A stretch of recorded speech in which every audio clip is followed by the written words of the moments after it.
everybody, Honest John here. A few weeks ago we passed the 800,000 deaths from COVID here in the United States, and many more throughout the world.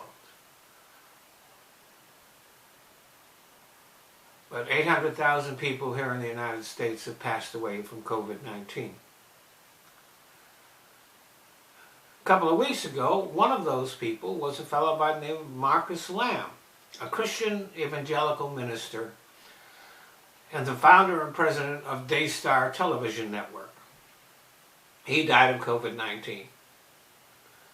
And Lamb was a famous anti-vaxxer who called vaccine mandates a sin against God's holy word. And when he found out he had COVID, he foolishly tried to treat it with ivermectin, which is used as a horse and cattle dewormer.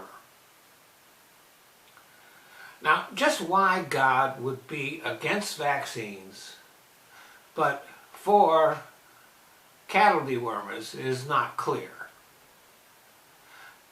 Lamb's son called his father's case of COVID-19 a spiritual attack from the enemy, implying that there was some kind of conspiracy involved in his death. It's much more likely that he got COVID from one of the unvaccinated people that came to his church and listened to his word.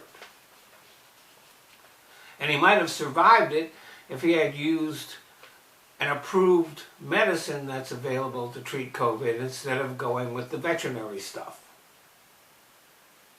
Now, it seems to me that churchgoers would be far better off if their ministers would stick to spiritual guidance. Although, actually, they're more interested in money than they are spiritual guidance. But still, it would be better if they did that instead of talking to their parishioners about science and medicine. The Reverend Lamb is not the only anti-vax minister who has misused his platform and caused deaths. A fellow by the name of Bob Conyer of Denver was against vaccines and mask mandates. He died of COVID in August.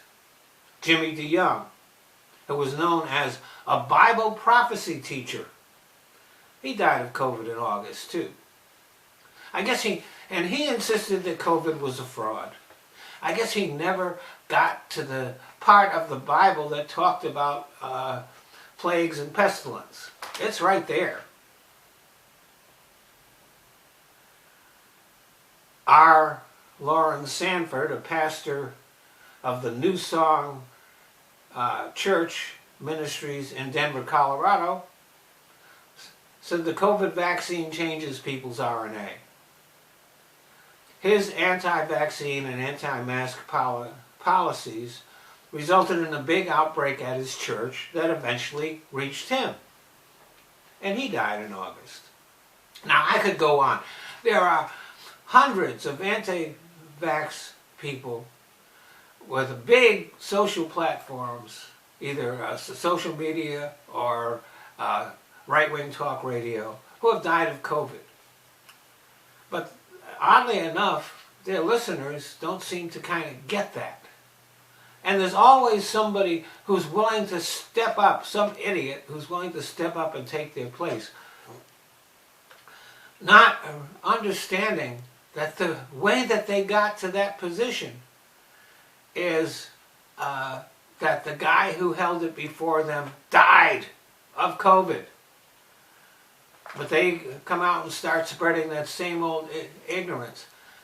I guess they just aren't smart enough to have a sense of irony.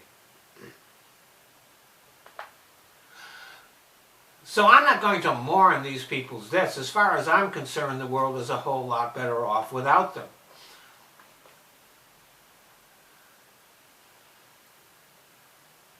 Unfortunately, there's always someone equally stupid and uninformed who will come along and take their place.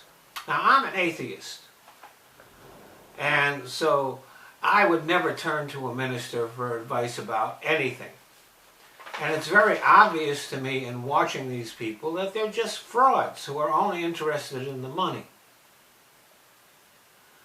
But if you are a regular churchgoer, and you really believe in your religion, and your anti-vax, anti-mask pastor dies of COVID, maybe you should wonder if that might be a sign from God that you ought to go get vaccinated, and while you're at it, maybe pick up a couple of masks. Thanks for listening.